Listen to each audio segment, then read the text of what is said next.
Hi everyone. So one of my subscribers sent this video to me and I really want to share it with you guys. I'm getting a lot of copyright infringements for putting some videos out, and like I told you guys, I'm getting a lot of demonetization, which I'm not too worried about, but I'm really worried about them deleting my videos. And also I don't want to get like I think 3 strikes or something, and then they suspend your account. But so I'm gonna share, but I really think it's really important for me to share this video with you guys. I did a video earlier about the missing girls in DC, how there's like 12 missing black girls that were teen to 18, from between the age of 12 and 18, and they're missing, and they're all missing within a 3-day span of time. And a lot of the media and stuff right now are putting out the explanation of these are runaways, which I don't understand how they came to that conclusion unless they located the girls and spoke to them, which they have not done. And also one of the little girls, a 9-year-old, was found dead, and so she's not missing anymore. She's clearly it's so sad to say that. It feels really, really, really bad. Like I can't even believe that this stuff just goes on and it happens. And I know most people don't want to believe that these disgusting white supremacist terrorists are kidnapping these women and these girls and doing horrific things to them. So this is a video about a true story of one of these disgusting white supremacist terrorists and what they were doing. So I am going to bring that video to you guys because it's very important that we see stuff like this, so that we know the reality. We have so many years of brainwashing to dig through and to uncover our truth. And we need our truth. We need that. That's what's going to set us free, and that is what's going to have us united and stand up to these white supremacist terrorists, our truth. And we need to find out whether that is leaving Christianity and the fake religions, and not believing these fake news of Fox News and ABC and CNN. We have to look past all these lies that we're being told, and find our truth and find out who we truly are and what we are here for. That is our biggest thing, and that is a journey that is going to, once you really embark on that journey, it's going to bring you a lot of pain and a lot of joy and a lot of freedom. And the truth. White supremacy is so afraid of the truth. It is buried, and we're just bombarded with lies and deceit and disgust, and they're stealing us, and they're killing us, and they're enslaving us right now. And we really have to keep our truth out there. We cannot let them take away our avenues of being able to spread our truth and to find our truth. But I do want to play this video for you guys. I'm only going to play a little bit of it just because, again, of copyright infringements. And but I am going to leave the link in the description box, and I just ask you to watch it on your own, to just watch it and just see how evil these albinoid people are. And so I'm going to try to find it.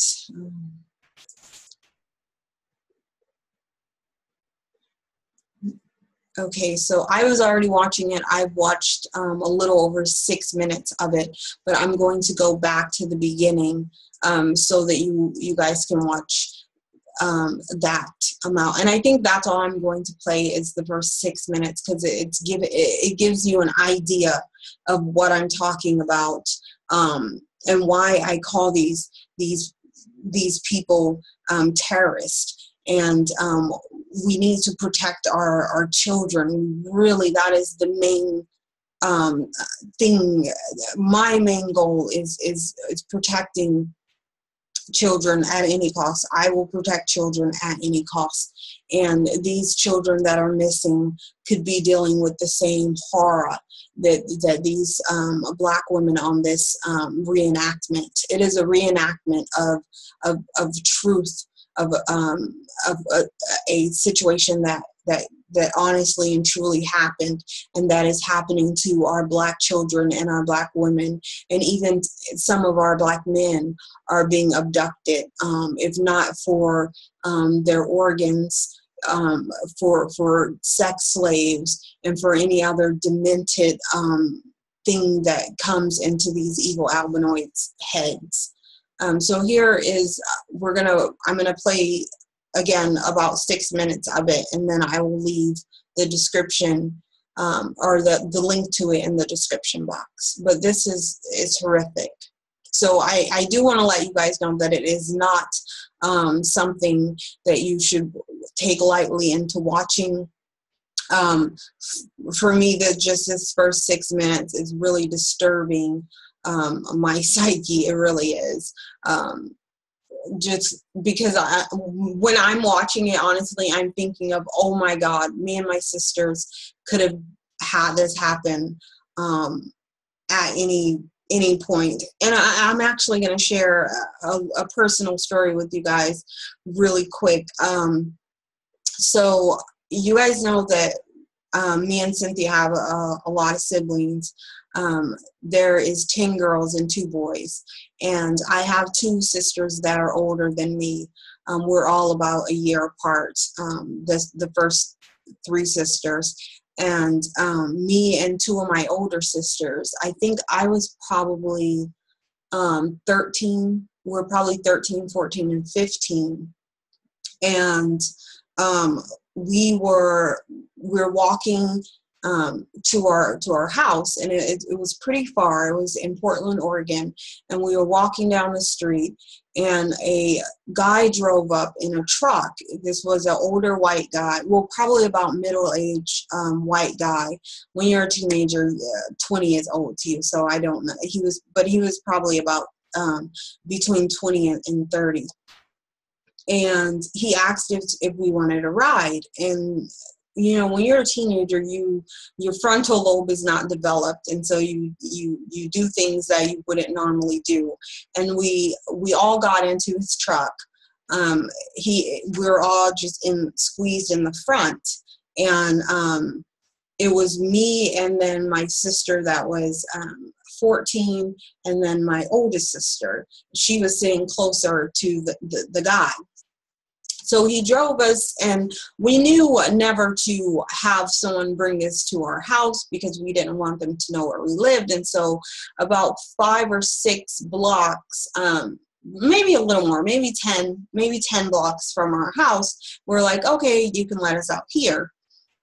So I get out, and then my other sister that is about 14, she gets out. And the guy drives off with my oldest sister in the car, in his truck. And, you know, that moment was horrifying. Like, he just drove off with her in his truck. And we always know, like, the universe looks out for us, because me and my sister were running after the truck, and like a couple of blocks later, he let her out. I don't know what happened during that time. I think he tried to kiss her or grope her or something. But that truly could have became a disaster.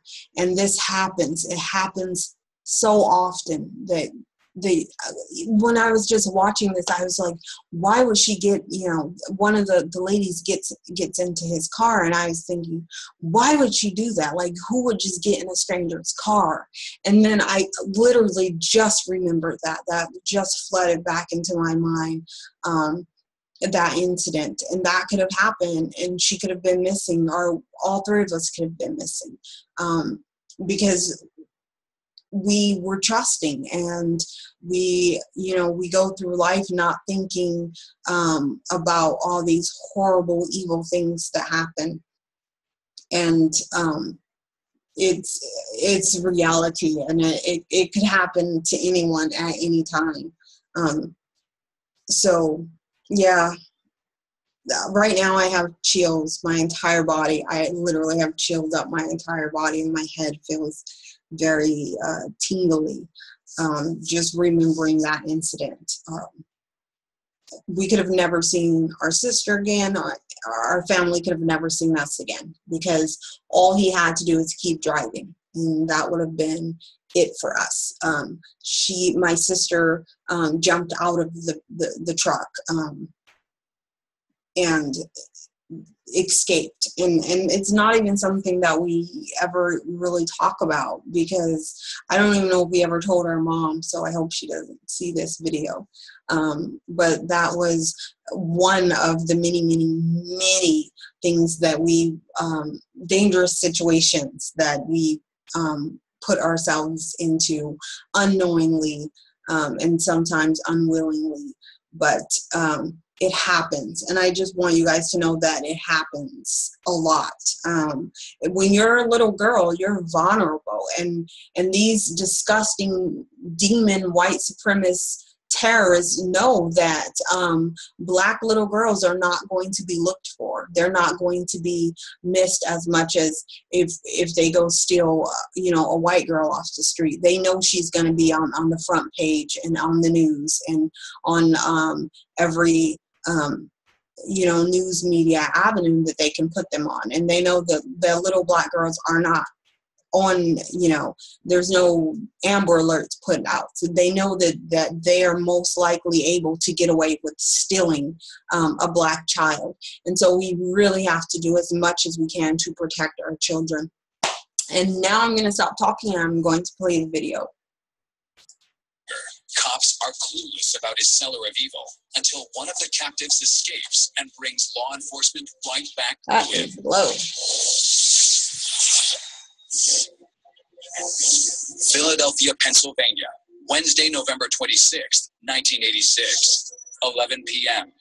25-year-old prostitute Josefina Rivera is at home fighting with her boyfriend. She storms out and hits the corner of 3rd and Girard Avenue.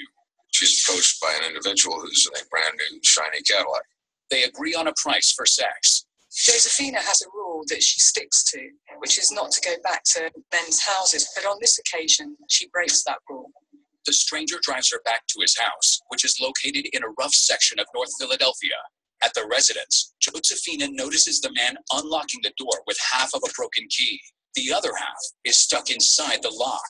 The man leads Josefina to the bedroom, and they have sex. Just as she's getting ready to leave, he then attacks her and then handcuffs her, taking her down into the cold, dark basement. Josefina notices that there's a pit that's been dug in the middle of it. He shoves Josefina onto a bare mattress, puts a muffler clamp around her ankle, then pours crazy glue over the bolt and nuts. She is ultimately chained to a standpipe. He and Josephine sit down on the mattress together. The bearded man then lies down, resting his head in her lap. Eventually, they both fall asleep. I just want to point out to you guys in this reenactment that this guy is white. They're not saying that he's white, but note that the hands are white. And if he was black, they would have told us already 50 times that this was done by a black person. So know that this is done by a disgusting, evil albinoid. When she wakes up, he's no longer there. The man does, in fact, return. He offers her juice, he offers her food, but she declines both of these, fearing that they're drugged. Josefina's captor starts digging in the pit. As he's widening the hole, he tells her his plan. He intends to kidnap 10 additional women and to procreate a very large family. He tells Josefina society owes him a wife and family for the 4 kids that were taken from him. Soon, he stops digging, forces her to have sex, then leaves. Josefina realizes this is her chance to escape and manages to loosen the leg irons as she pulls herself to the basement window and starts to pull herself out of it, but she can't pull her whole body through. So she screams and screams, hoping that someone will hear her. Unfortunately, the only person who hears her is her abductor. He yanks Josefina back through the window, beats her with a stick, and forces her into the pit.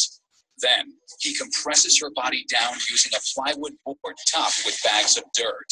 He brings the radio down, turning the volume up to mask the sounds of her pleas for help. She's there for approximately 27 hours in that position. North Philadelphia, Saturday, November 29th, 1986, 4 p.m. Josefina's abductor enters the basement with a new captive, 24-year-old Sandra Lindsay, who's mentally handicapped. She's placed down there in the same area as Josephine. Oddly enough, she tells Josephine that she knows who this individual is. She's actually become pregnant by this individual and that he's treated her very nicely in the past. Sandra tells Josefina their captor's name is Gary. Meanwhile, her mother had been frantic ever since Sandra failed to return home from a trip to the drugstore.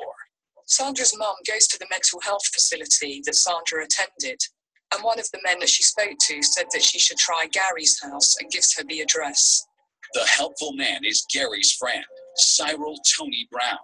Armed with a phone number and address, Sandra's sister calls Gary's house. He picks up, says Sandy's not there, then hangs up abruptly. Next, her mother goes to the residence with 2 cousins and pounds on the door. Again, no answer. The family even canvasses the neighborhood with Sandra's photo and stakes out the area, but to no avail. Sandy's mother, at this point, goes to the police station and reports this entire situation. The police are, in fact, going to initiate the investigation. Philadelphia, Pennsylvania, Monday, December 1st, 1986. Police track down and interview Tony Brown. He gives them Gary's last name, but doesn't spell it correctly, so nothing comes up in law enforcement's database. That same day, the police go to 3520 North Marshall Street and they ring the bell, but nobody answers. They try the phone too, and again, nobody answers. A week later, Sandra's mother receives a Christmas card in her daughter's handwriting. It's postmarked from New York and reads, "Dear Mom, I am all right. Don't worry. Love, Sandy." The police then close the missing person report. Cops officially conclude that Sandra is missing voluntarily, leaving Gary free and clear to continue treating his 2 captives, Sandra and Josefina, like prisoners of war. Josefina and Sandra are only allowed to wear thin shirts. The women huddle together for warmth in the dark and cold basement, and although they ask continuously for more clothes and blankets, their abductor ignores their plight. The women are starved, and he gives them the bare minimum just to keep them alive. North Philadelphia, Monday, December 22nd, 1986, 2 p.m. 19-year-old high school dropout and mother, Lisa Thomas, is walking down Lehigh Avenue to her girlfriend's house. She's approached by a man in a Cadillac, asks if... Did you notice the derogatory stuff that they needed to say about her? They need to tell you that she's a high school dropout. They haven't told you anything about this predator that is stealing these Black women, but they have to just throw in that she's a high school dropout. This is part of their disgusting mind manipulation and programming of the Black community. So, I'll just play, I'm only going to play maybe one more minute and then we're going to wrap this up. And I will put the link in the description box for you. She wants to see him expose himself to her. She becomes angry and says, "No, of course I don't. I'm not a prostitute." He then apologizes to her and he offers her a lift, which she eventually accepts. He then says that they should go and get something to eat. The 2 grab a bite to eat at a local Fridays. The man very cleverly asks her if she wants to go to Atlantic City with him. She's anticipating dinners, a nice hotel room, and gambling and money. She says she has nothing to wear, so they go on a shopping spree to Sears, where he buys her lots of clothes, and he then takes her back to his house to try them all on. Back at his house, Gary gives Lisa wine coolers. And the wine has a reaction with some allergy tablets that she's taking, and the next thing she remembers, she's lying on the bed and he's having sex with her. After he finishes, she asks if she can go back to the location where he picked her up. Gary refuses. Instead, he chokes Lisa, handcuffs her, then leads her down into the basement. Once in the basement, he retrieves Josephina and Sandra from the pit. Gary introduces Lisa to his other captives. He brings all three women peanut butter and jelly sandwiches, then leaves. So as we see, could very well be what happened to these missing girls from DC. And they're not looking for any of these girls. Like they've shown you already, they don't care if these Black women and girls are missing. They don't do anything to find them. And that's just how these disgusting, evil albinoids work. So I do advise you guys to please watch the rest of this if you can stomach it. I mean, it's really sad, but it really shines light on what these DC women and girls are facing and what they could be dealing with right this minute. So thank you guys so much for watching these videos, and thank you for supporting these channels. And yeah, I'm a little bit just when I see stuff like this, my brain shuts down. It really does. I know I've told you guys before, but I know I probably haven't told you guys that much, but I have some PTSD, and my brain shuts down when I see stuff like this. It's very traumatic, but it's very important to know what's going on. It really is. To me, it's so important to shine a light on the evil destruction of white supremacy and the brutality that is done to us as Black people. So please share the video as much as you can and as soon as you can before these disgusting terrorists decide to delete my channel or delete my videos. So yeah. I will leave this link in the description box, and yeah, I will see you guys later. Thank you.